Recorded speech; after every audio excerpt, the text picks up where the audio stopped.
ओम ब्रह्मा मुरारी त्रिपुरांतकारी भानु शशि भूमि सुतो बुधश्च गुरुश्च शुक्र शनि राहु केतव सर्वे ग्रहा शांतिकरा भवन्तु सर्वे ग्रहा शांतिकरा भवन्तु नवग्रहा शांतिकरा भवन्तु।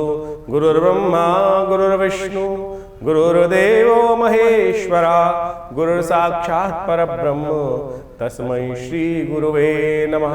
अखंडमंडलाकारं व्याप्तं येन चराचरं तत्पदं दर्शितं येन तस्मै श्री गुरुवे नमः।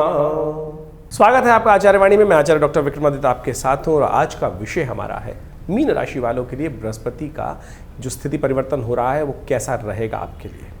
देखिए मीन राशि वालों, आपके तो राशि के स्वामी ही बृहस्पति महाराज हैं और इन दिनों करीब करीब जिस प्रकार इस वर्ष 2024 में बृहस्पति का जो परिवर्तन आपके तृतीय भाव में हुआ वो सबसे इंपॉर्टेंट भाव माना जाता है। लेकिन यहाँ बृहस्पति ना बड़े विचित्र विशेष प्रभाव, बड़े विशेष योग लेकर आते हैं और ज्योतिष के अंदर इसको हमने खास तौर पे बहुत अध्ययन करके समझाया, बहुत समझा। और हमने ऐसे भी लोग देखे कि जो तृतीय भाव के बृहस्पति का जो उनकी कुंडली में योग बनता है, जब भी योग बनता है बहुत सारे लोगों को उन्नति प्राप्त होती है और बहुत सारे लोग वहीं के वहीं रह जाते हैं।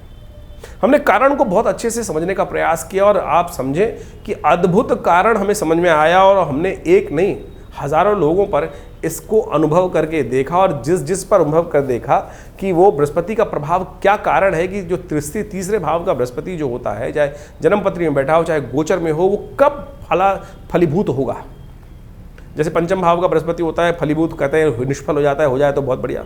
लेकिन देखिए हम आप उसके बाद समझाएं, ऐसा नहीं है। ज्योतिष जो विज्ञान जो है वो घुस में लठ मारना नहीं है।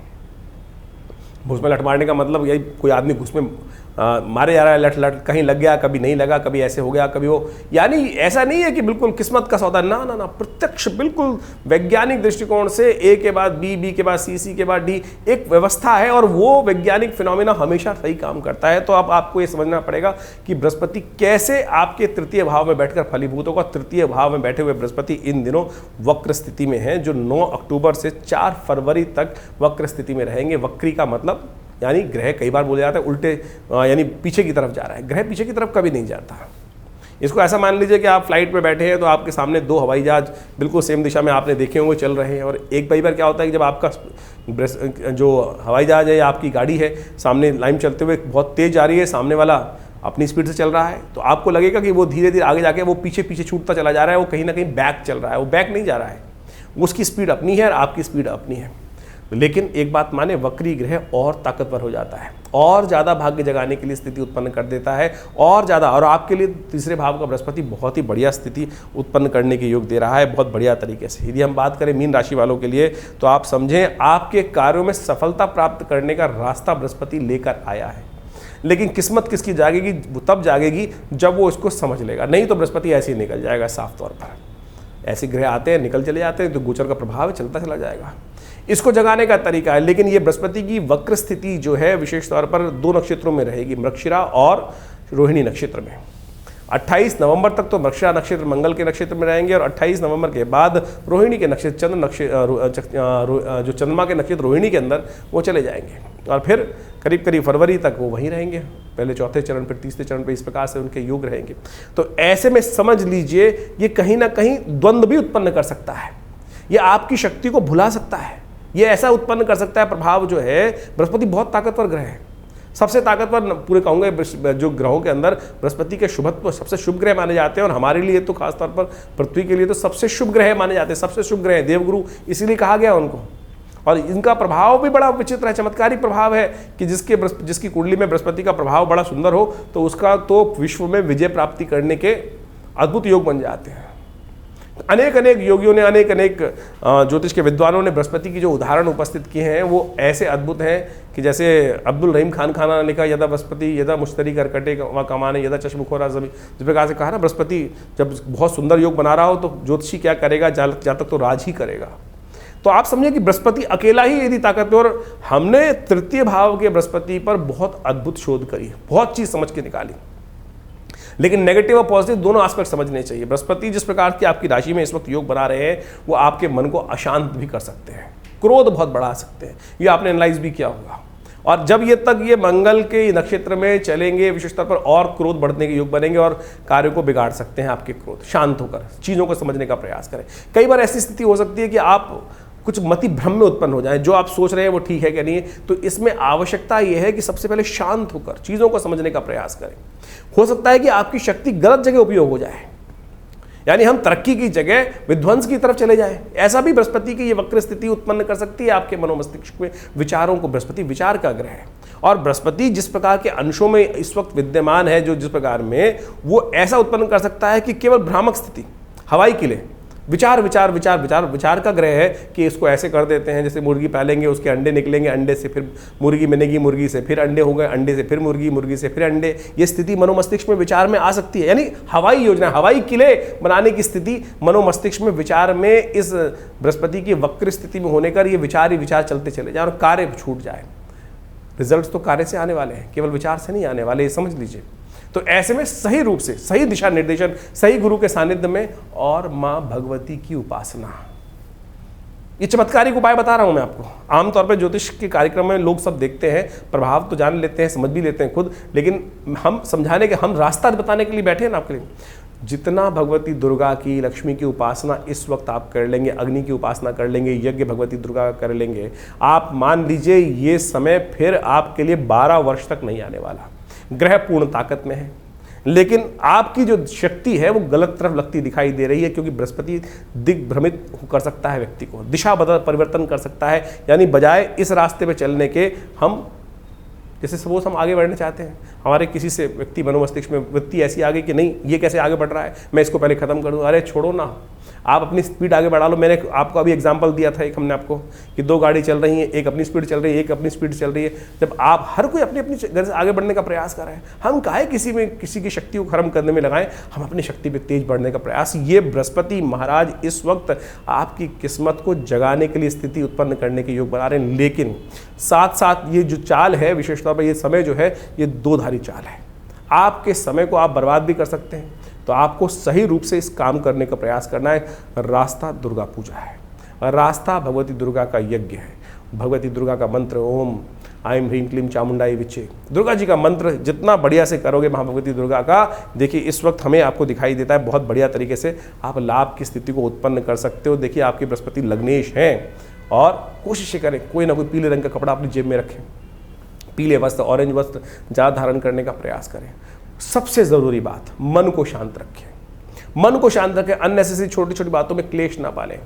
कोई हो सकता है व्यक्ति, छोटा सा व्यक्ति आपके सामने आ जाए और वो किसी से आपका अंतर्द्वंद उत्पन्न हो जाए और आपको कहे इसको जब तक नाबूद नहीं कर दूंगा तब तक शांति नहीं पड़ेगी। ये विचार मनोमस्तिष्क में घुस सकता है वक्री ग्रह के दौरान में, समझ लीजिएगा, गलत तरफ मत जाइएगा, नहीं तो समय जो आपकी तरक्की का है उसको आप दूसरी जगह बर्बाद कर दोगे। तो आप सही रूप से समझते हुए कार्य करने की ज़रूरत है। ये समय आपके लिए विशेष तौर पर बहुत बढ़िया हमें दिखाई देता है, उसका लाभ लेते हुए कार्य करें तो अच्छा रहेगा।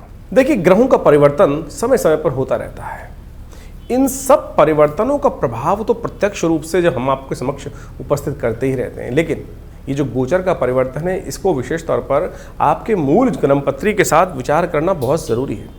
आमतौर पर यदि हम केवल गोचर के ही दृष्टिकोण से, 12 राशियों के दृष्टिकोण से ही बात करते रहेंगे तो एक बात समझें कि वो तो केवल ऊपर ऊपर से भाव पता चलेगा कि क्या किस प्रकार के रास्ते बनने हैं। लेकिन अब ये समझना पड़ेगा, इसकी स्थिति इस प्रकार से समझें कि दुनिया में हर प्रवृत्ति के लोग हैं, हर प्रकार के लोग हैं, जो कई बहुत ऊंचे स्थानों पर बैठे हैं, कई साधारण स्थानों पर बैठे हैं, कई बिल्कुल निकृष्ट स्थानों पर बैठे हैं। हर व्यक्ति अपनी अपनी जैसे सीढ़ियों के अलग अलग पायदान पर उपस्थित है।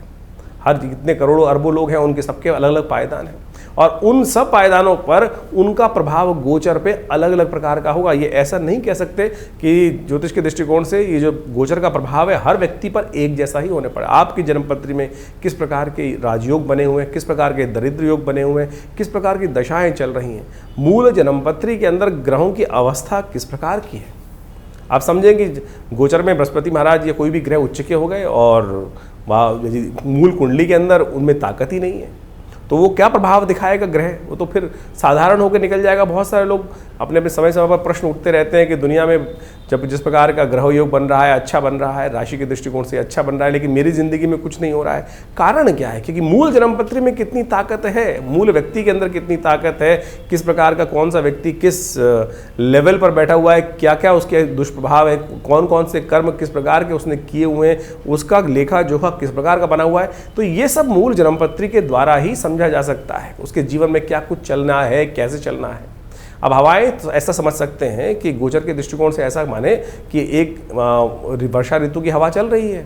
अब वर्षा ऋतु के अंदर बड़ी सुहानी हवा चलती है कई बार, और वो यदि कोई व्यक्ति को बुखार है तो उसका बुखार बढ़ा देगी, यदि किसी को जोड़ों का दर्द है तो उसके जोड़ों को दर्द को बढ़ा देगी। लेकिन कोई व्यक्ति स्वस्थ है तो पूरी तरह से उसका आनंद ले सकता है। कई व्यक्ति यदि मानसिक तौर पर दुखी है तब भी उसको कुछ ना कुछ रास्ता मिलता दिखाई देगा। लेकिन कहीं कोई मन से कहीं कुंठित है, फंसा हुआ है, तो वो हवाएं भी उसके मनोमस्तिष्क को शांत नहीं कर सकती। तो यही प्रभाव ऐसे इसी प्रकार से समझें कि जन्मपत्री को मूल रूप से देखना, विचार करना, और उस सब के हिसाब से गोचर का प्रभाव तो हम समय समय पर आपके समक्ष उपस्थित करते ही रहते हैं। तो इसको बहुत वृहद रूप से, बहुत सूक्ष्म दृष्टिकोण से ज्योतिष को एनालाइज करने की आवश्यकता होती है, और उसके लिए ही हम अच्छे से हर चीज़ को देखने का प्रयास करते हैं, समझाते हैं, और उसके प्रभाव को यदि हम समझें तो बहुत बिल्कुल बढ़िया प्रत्यक्ष रूप से, एक नहीं हज़ारों लोगों के साथ संबंध हुआ, और बहुत सारे लोगों की जन्मपत्रियाँ देखने को मिलती ही देखते ही रहते हैं। और जब देखने को मिलता है, कई बार हज़ारों लोगों की कुंडलियों में इस प्रकार के योग लिख के दिया, समझाया कि भाई ये इस प्रकार का होने का योग है, ऐसा होगा, बिल्कुल मूल जन्मपत्री में जिस प्रकार से ऐसी दशाओं का योग है, इस वर्ष इस दिन ऐसा कुछ होने के योग बने, और सत्य माने। बहुत सारे लोग आते हैं मिलकर कि महाराज ये हो गया, ऐसा हो रहा है, ये स्थिति थी। तो आप समझे कि ज्योतिष बिल्कुल प्रत्यक्ष विज्ञान है, लोग समझने का हमको प्रयास करना चाहिए। उसके जो उपाय हैं, सबसे बड़ी बात उपाय है। किसी भी चीज़ के अंदर आप किसी डॉक्टर के पास गए, उन्होंने आपको एनालाइज करके बता दिया कि आपकी चीज़ों को समझकर, नब्ज को देखकर, आपके ब्लड टेस्ट को देखकर कि भाई ये समस्या है, अब उसका निदान क्या है।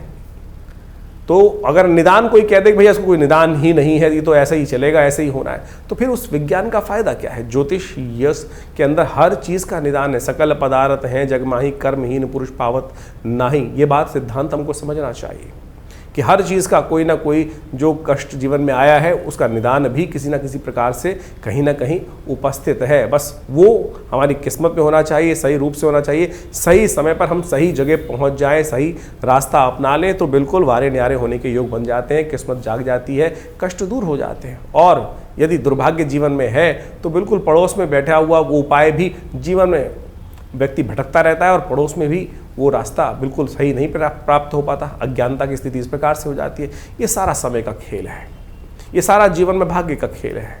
जो कहा गया ना, भाग्यम फलति सर्वत्र न च विद्या न च पौरुषम, कहीं गलत नहीं है। इसलिए भाग्य को जगाने का प्रयास करें, और भाग्य जगाने का तरीका जो है सबसे श्रेष्ठ है परमात्मा की कृपा, धार्मिकता अपने अंदर उदय रखें, परमात्मा का विश्वास की तरफ अपना विश्वास को दृढ़ रखें। देखिए, एक गरीब को कोई हेल्प करा हुआ, एक श्वान को भी रोटी दी हुई, किसी प्रकार भी कोई भी पुण्य आपने किया है, वो कहीं ना कहीं काम आता है, अनअकाउंटेबल नहीं जाता।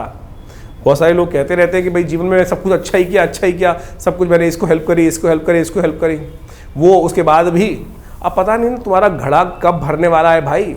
हो सकता है गड्ढा इतना बड़ा हो कि पूर्व जन्म में या किसी जन्म में कोई ऐसे अज्ञात दुष्कर्म हो गए हैं, जिसके कारण से जो पुण्य आप कर रहे हैं वो छौंकी लगते चले जा रहे हैं। अब किसी व्यक्ति के पास 2 करोड़ का लोन है, अब वो कमा रहा है 100 रुपया, तो 100 रुपये कमा के उस लोन को उतारने का प्रयास करेगा तो वो छौंक लग के उड़ ही जाएगा, पता भी नहीं चलेगा। उसका ब्याज, चक्रवर्ती ब्याज ही इतना होगा कि जो रोज़ की कमाई हो रही है वो निकल नहीं पा रहा है।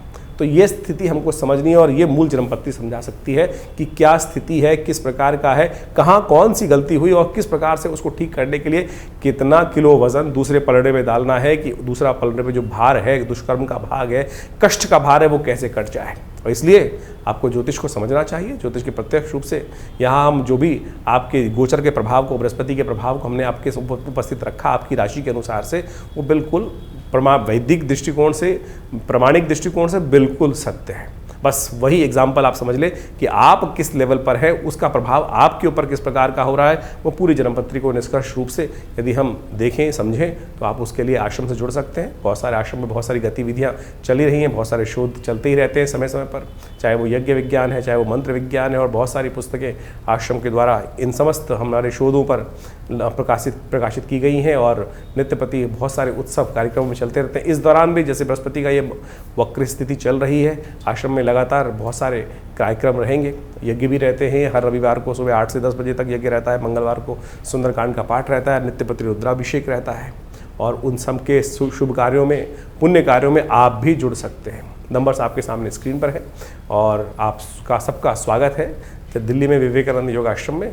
आप आइए, हमारे बहुत सारे कार्यक्रमों में जुड़ सकते हैं आश्रम के साथ। आश्रम लगातार आपके बहुत सारी आश्रम की जो धार्मिक गतिविधियां हैं वो लगातार पिछले करीब 50-60 सालों से चली रही है और हज़ारों लोग आश्रम के साथ जुड़े हैं। आप भी आएंगे रविवार वाले यज्ञ में तो स्वयं देखिएगा, माँ भगवती का सानिध्य प्राप्त कर कर आप अपनी किस्मत को जगा सकते हैं, कष्टों को दूर कर सकते हैं। माँ भगवती दुर्गा का शिव विग्रह, अत्यंत चमत्कारी शिव विग्रह वहाँ उपस्थित है और भगवती कृपा से बहुत सारे मनोकामना सिद्धि के योग अवश्य बनेंगे।